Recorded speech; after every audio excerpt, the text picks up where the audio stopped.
Amen. All right, 1 Samuel chapter 4. Here we see Samuel growing up a little bit from chapters 2 and 3, where he's a little boy in the tabernacle.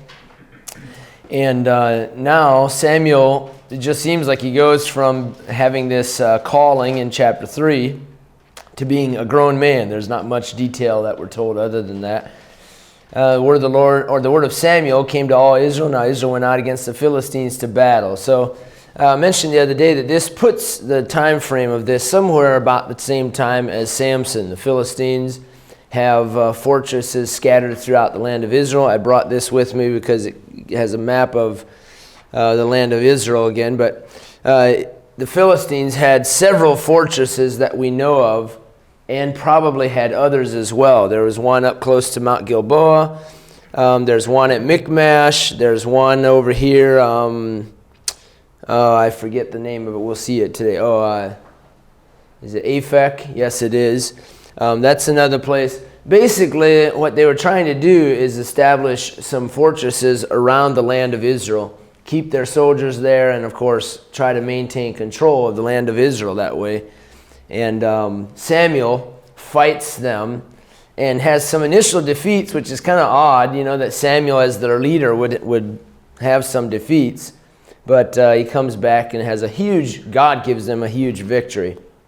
So that's really what these chapters are about, chapters 4 through 7, this continued ongoing battle with the Philistines. And at the end of it, you'll see kind of the same type of conclusion as takes place in Judges. The land has rest. The Philistines aren't powerful anymore because of Samuel the judge, giving them, helping them with the victory. And I don't know that he carried a judge with him, right? You know what the judge is, right? There you go. There's a baseball player, and his name is Judge. I don't know if that's his real name or what. And he's just been smoking it. So, of course, the headlines, have a lot of fun with that, the judge. But anyway, so the word of Samuel comes to Israel, and they're going to go against the Philistines in battle at Aphek. Verse 2, Philistines put themselves in array against Israel. When they joined battle, Israel was smitten before the Philistines. So we can call this chapter the defeat at Aphek. Well, the big picture, of course, the battle with the Philistines. The first point underneath that is chapter 4, the defeat at Aphek. We had the early life of Samuel, and now this battle against the Philistines. And this defeat taking place at Aphek. For most likely, there had been about a 20-year time period where the Philistines were oppressing the children of Israel. Now, if you want a time as far as where this fits in with the kings, as far as Saul, he hadn't been chosen until chapter 8, I believe it is, yes, when Samuel and the people go back and forth, and he warns the people they want a king. But by chapter 8, Samuel's sons are already older, his sons. And so probably 30, 40 years had gone by the time you get to chapter 8, from even chapter 6 and 7, where this great victory takes place, and Samuel's a young man leading them into battle, victory over the Philistines. About 40 years goes by. So by the time you get to chapter 8, Samuel's an old man. And so anyway, it puts it kind of in perspective. If Saul became king in 1050, which is the generally accepted date for when his kingdom started, you go back about 40 to 50 years, at least 30 to 40 years before this, would be 1090, is when this battle with the Philistines takes place. That puts you 40, 50 years back into the time of the Judges, which definitely seems to fit with some of the story of Samson as well. So, does that make sense? It's interesting to me that you just kind of think Samuel here is all by him. He's kind of separate, and really he fits into the book of Judges, very much so. He's the transition from the Judges to the Kings. Okay, let me get back to chapter 4. Israel's trying to end about 20 years of oppression from the Philistines, and as they go out to battle, Verse number 2, they slew, that's the Philistines, they slew of the army in the field about 4,000 men. So the people come back into the camp, and the elders of Israel said, "Wherefore hath the Lord smitten us today before the Philistines? Let us fetch the ark of the covenant of the Lord out of Shiloh unto us, that when it cometh among us, it may save us out of the hand of our enemies." Now, it's an interesting situation here. This is not unusual to bring your gods to battle if you're a heathen. Okay? There's not supposed to be, for the children of Israel, there aren't supposed to be any trinkets that you count as your gods.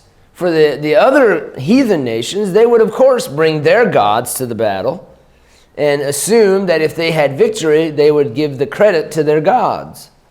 And so this idea is a heathen idea. That's what you want to take out of this. It's a heathen idea. Let's take our gods, which the Ark of the Covenant was the dwelling place of God, but it wasn't the God. It may save us. You can obviously see where the problem is. They're putting their faith in a piece of furniture rather than in the God that dwelt in the furniture. And so they put their faith in this furniture and take it out to the battle, treat it like the heathen would. And again, I've talked about this several times. All these ancient countries, they all had their own gods, and you see all that with Jephthah, remember that? When he was arguing back and forth, and he said, "Your gods give you your victories, and our God gives us our victories." And he was right in that sense, but in the sense that their gods gave them victory, he was wrong. Their gods can't hear and can't see and can't speak and so on. They're not real. But anyway, the point is that these different nations, they all saw their God as giving them the victory. And so the children of Israel now try this. And of course, I love it, they miserably fail. This is not the way God works. All right, so there's a first defeat in chapter 2.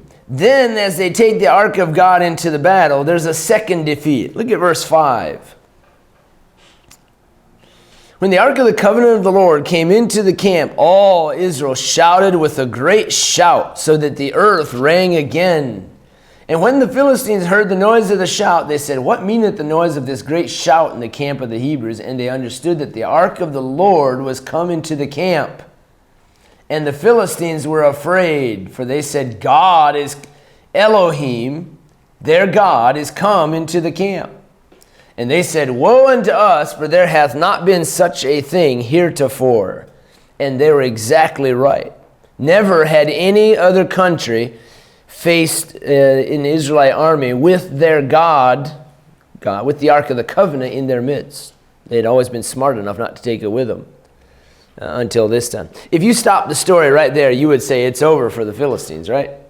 I've always read that and I thought, man, it's a big letdown. That's not what happens. They come out and they say, "Hey, we have nothing to lose, let's fight." And you can then see how, because they won, they thought that they had gotten the victory over the God of the Hebrews, not the Hebrews themselves only.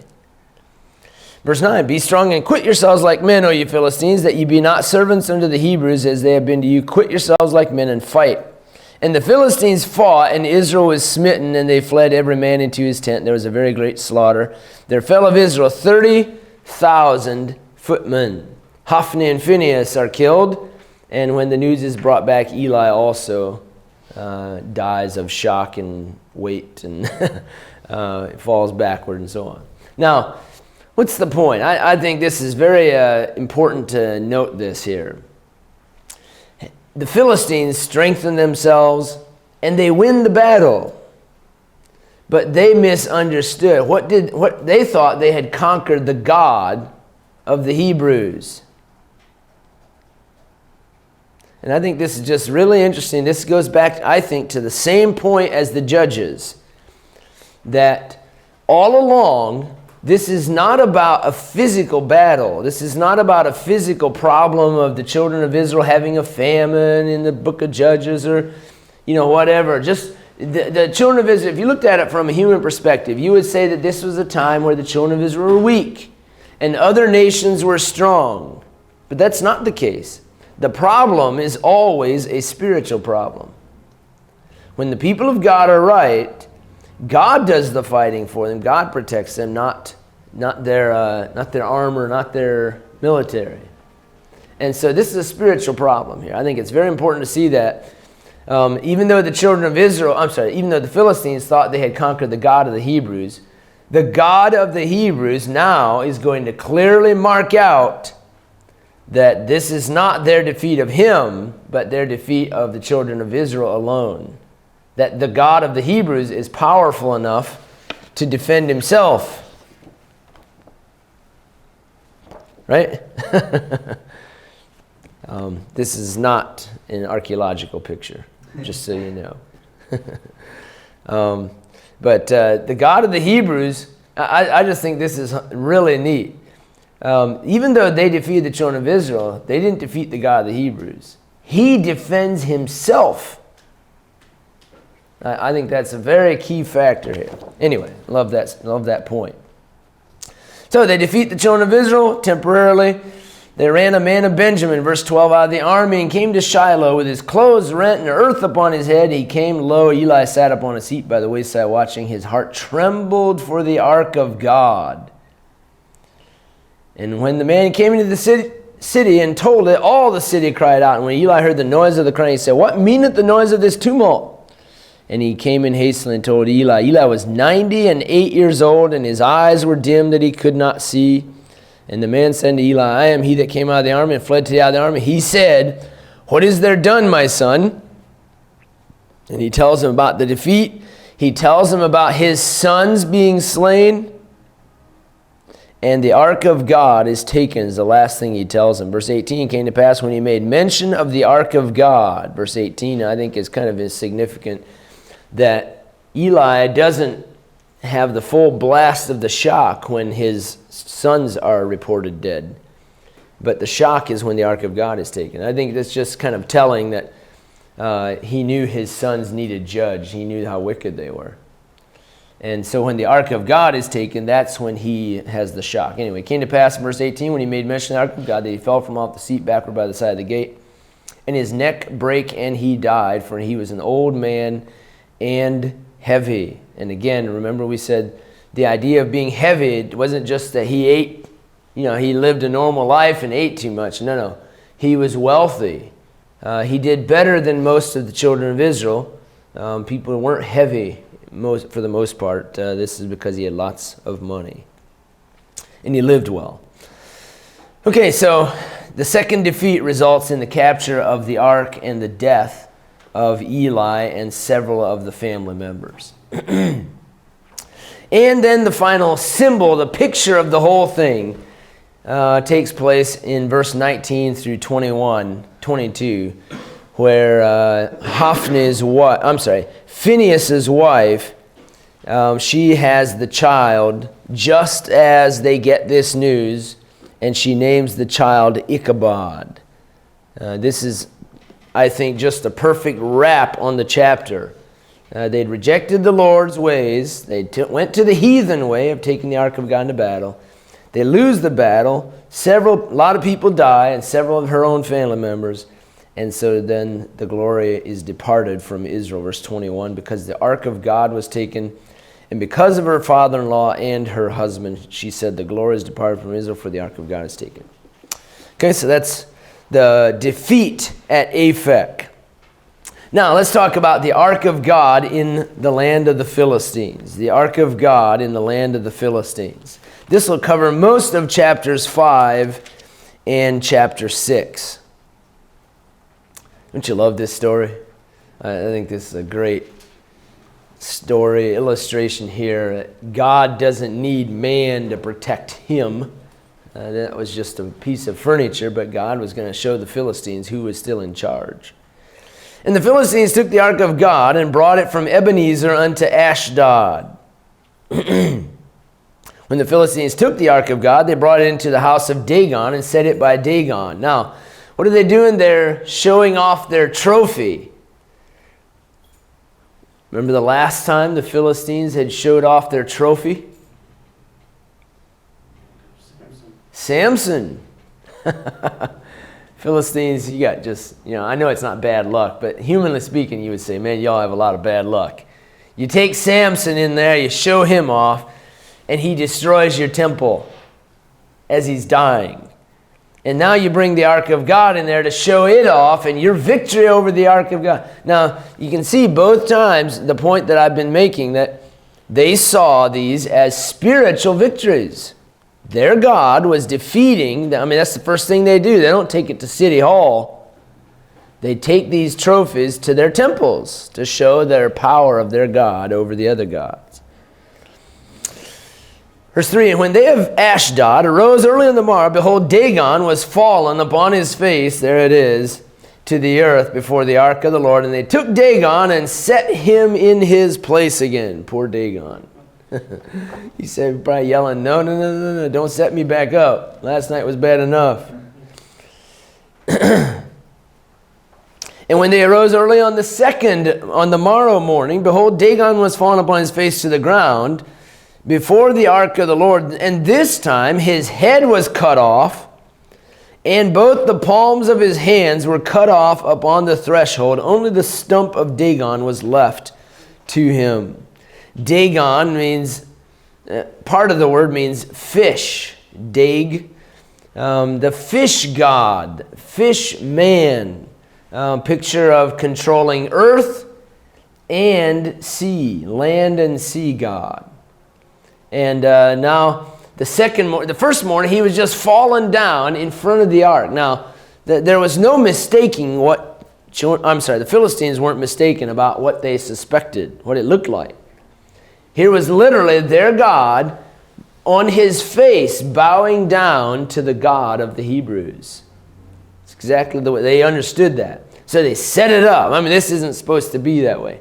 And the next morning they come in, and not only is their God laying face down, his head was cut off, and the palms of his hands are probably standing there, showing allegiance again to the Ark of the Covenant.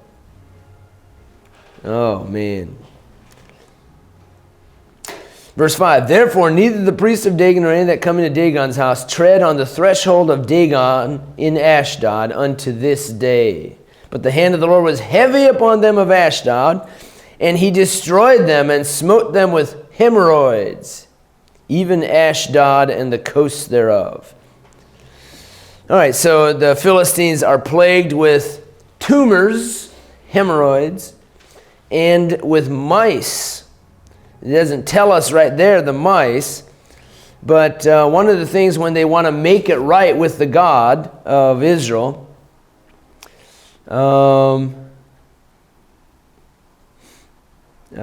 let's see here. Verse 18 said, chapter 6 says they sent golden mice. Okay, it also says that in verse 5. Wherefore you shall make images of your hemorrhoids and images of your mice that mar the land. So they were overrun with mice. What's the big deal with mice?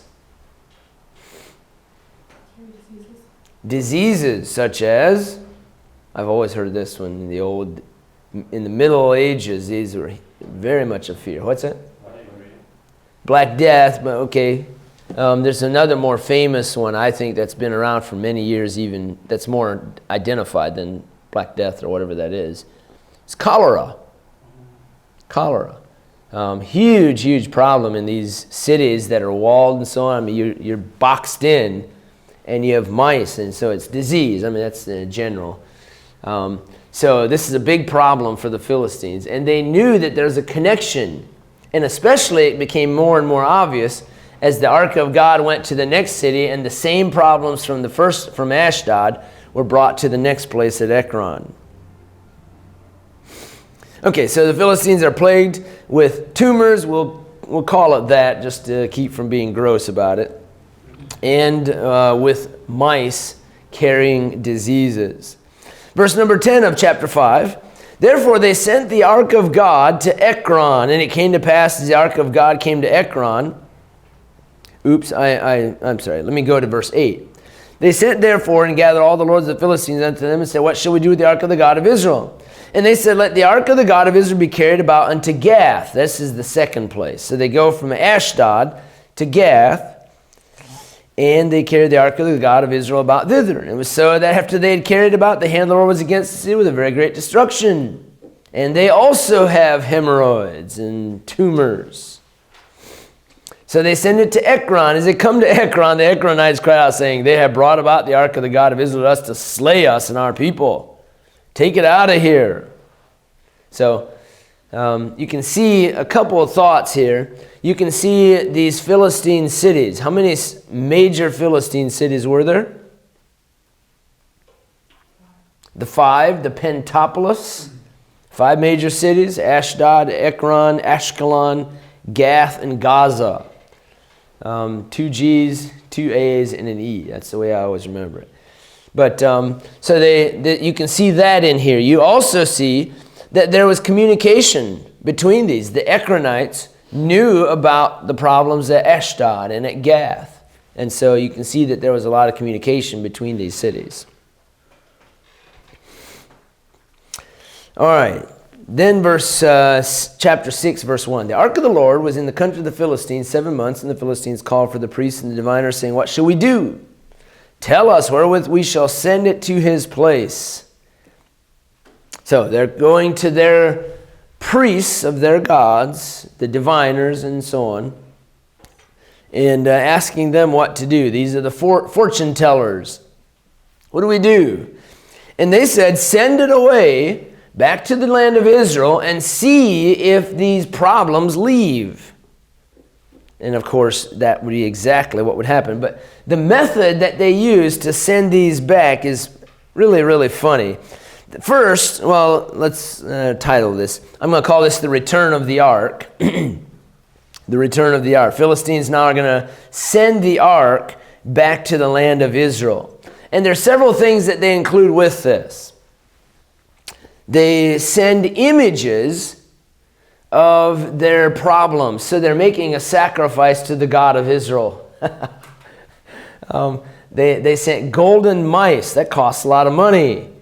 They're literally making sacrifices to the God of Israel. It's not the right kind of sacrifice, but it sure is funny that they see the need to do that. So they send images of the hemorrhoids, which is pretty gross. And by the way, all of these countries, you know, when they do something, it's usually perverted in some way. Anything with their gods was very perverted. But anyway, it's real gross. Hemorrhoid images and mice, golden mice, and they send that back with in the cart with the Ark of the Covenant. They also do something really interesting. They wanted to make sure that this wasn't just a coincidence.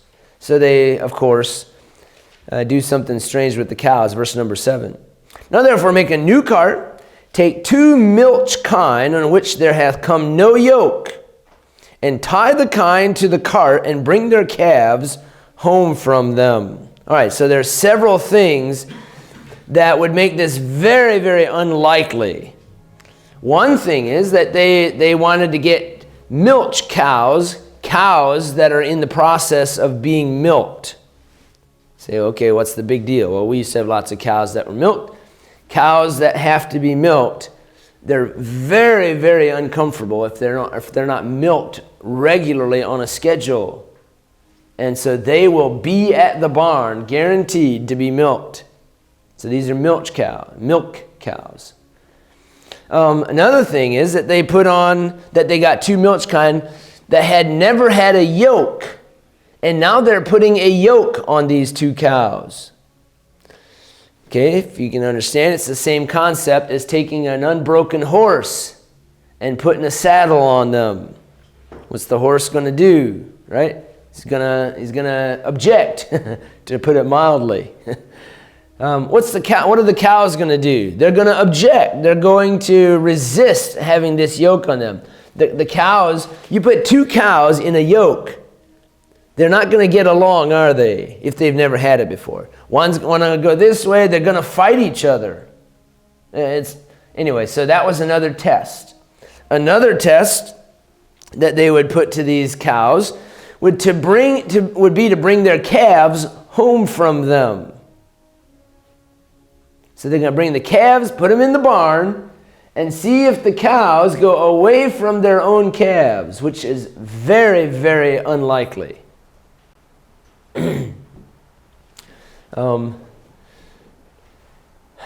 There would not be a 1% chance.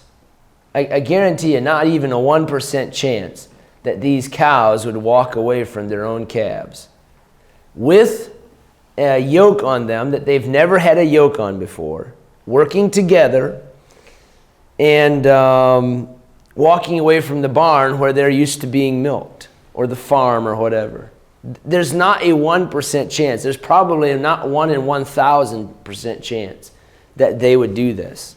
So it had to be of the Lord, and the Philistines knew right away that there's no way this would normally happen.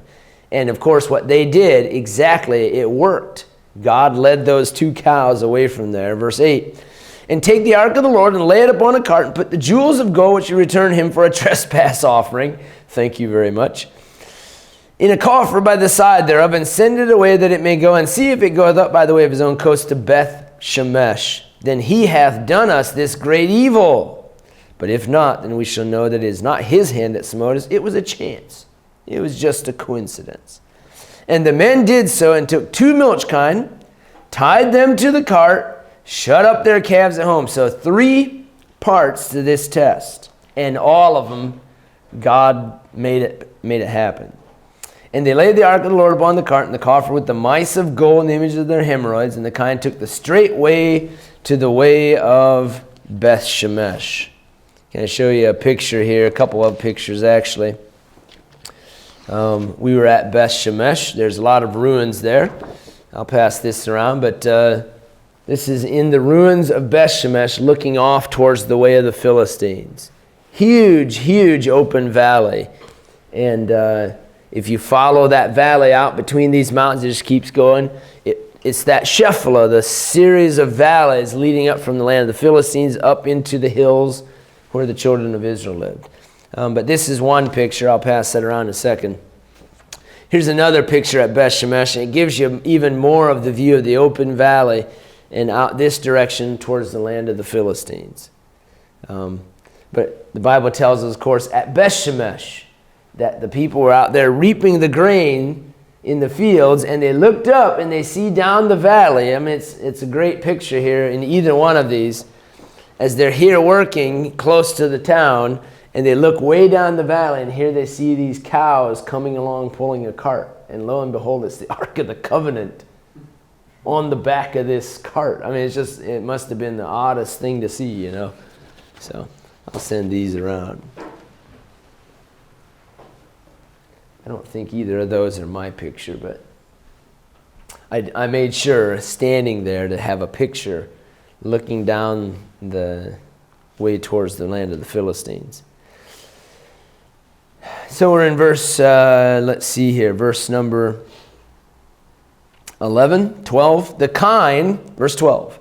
And the kine took the straight way to the way of Beth Shemesh, and went along the highway, lowing as they went, and turned not aside to the right hand or to the left. And the lords of the Philistines went after them unto the border of Beth Shemesh. The lords of the Philistines followed these cows, saying, "Oh, what are they going to do? You know, we're waiting on these cows to turn around and come back, and we'll say, see, the whole thing was just a coincidence." And those cows just kept on going, lowing as they went. What does that mean?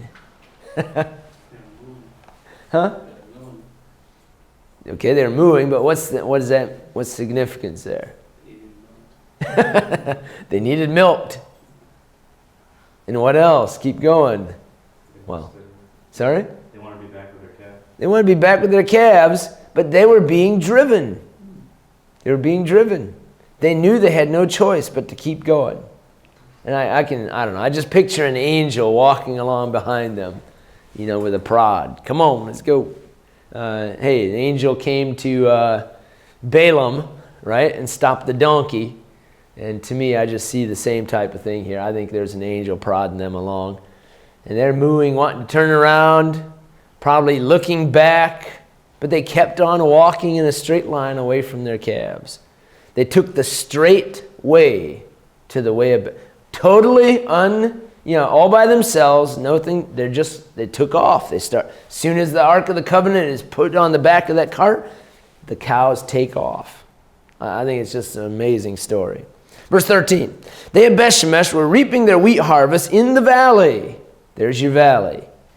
And they lifted up their eyes and saw the ark and rejoiced to see it. Verse 16, and when the 5 lords of the Philistines had seen it, they returned to Ekron the same day.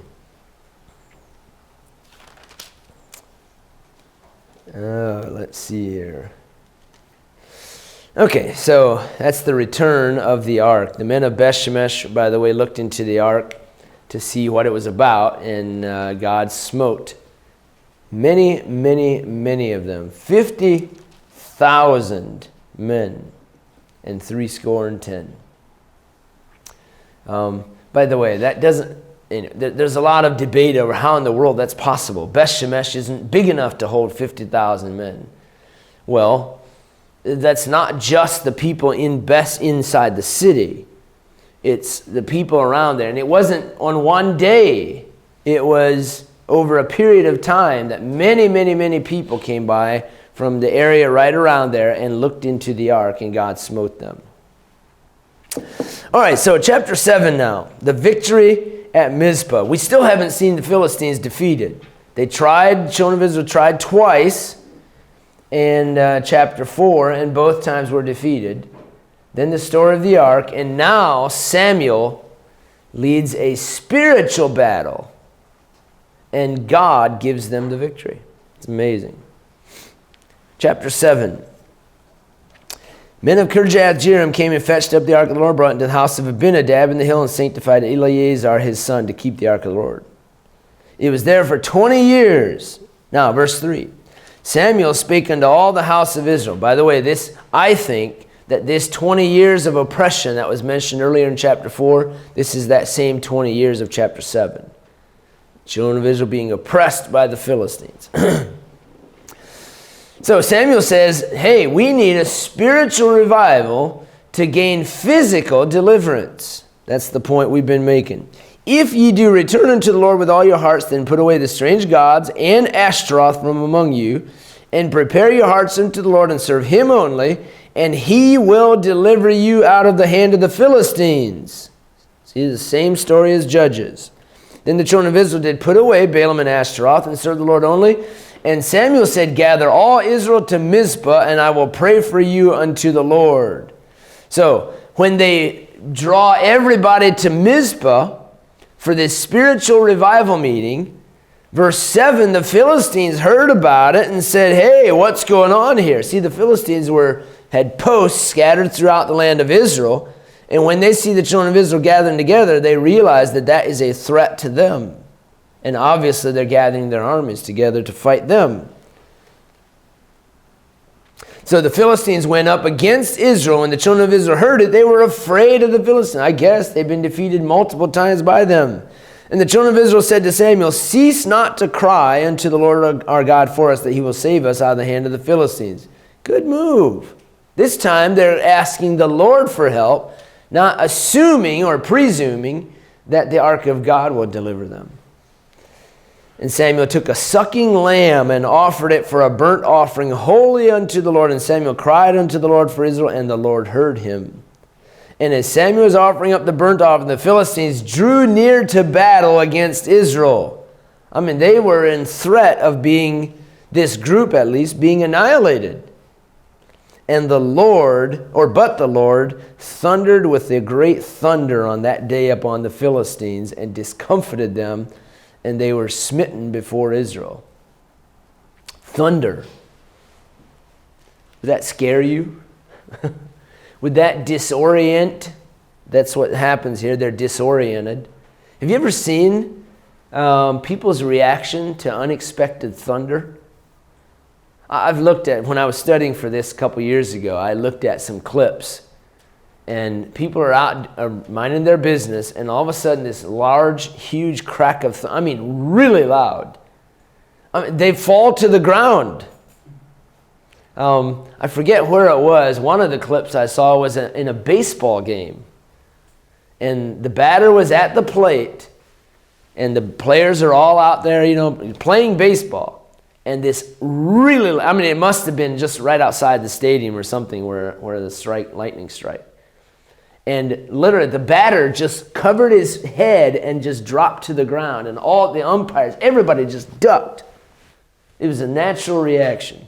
And then, they're all making fun of each other because they all looked like fools laying on the ground. It was pretty funny. But thunder is a real, especially when it's right there. And I'm sure, the Bible doesn't say that here, but I'm sure that there were people that were actually struck by lightning. When you have thunder, of course, it's a result of lightning. They go together. Anyway, so the Philistines here are discomfited, and they were smitten before Israel. And the men of Israel went out of Mizpah, pursued the Philistines, and smote them. Or the Lord gave them the victory. See, it's a spiritual battle. It's not a physical battle. Listen, when we have physical troubles, we need to make a spiritual search in our lives. Where's the problem, Lord? It's spiritual. God, where's the problem? I need help. And if there's something that I need to see and change in my life, that's the problem. And even if we think there's not, it's still a spiritual problem. Ask Job. He had all those physical problems. He had a spiritual need. God was doing there was a spiritual battle going on with that. So I'm glad as a Christian I can always count on that. It's not just kind of let loose and life's a mess. There's a reason, there's a purpose for it. And it's always something spiritual. So Samuel, as they win this great battle, he sets up a stone. He calls it Ebenezer. Hitherto hath the Lord helped us. It's the Lord's battle, and he won it. So the Philistines were subdued, and they came no more into the coast of Israel, and the hand of the Lord was against the Philistines all the days of Samuel.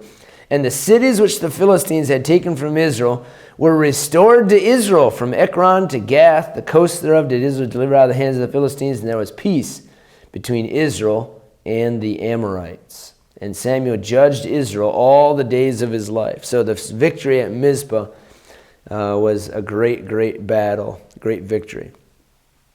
Samson's recent slaughter of 3,000 may have also contributed to their fear.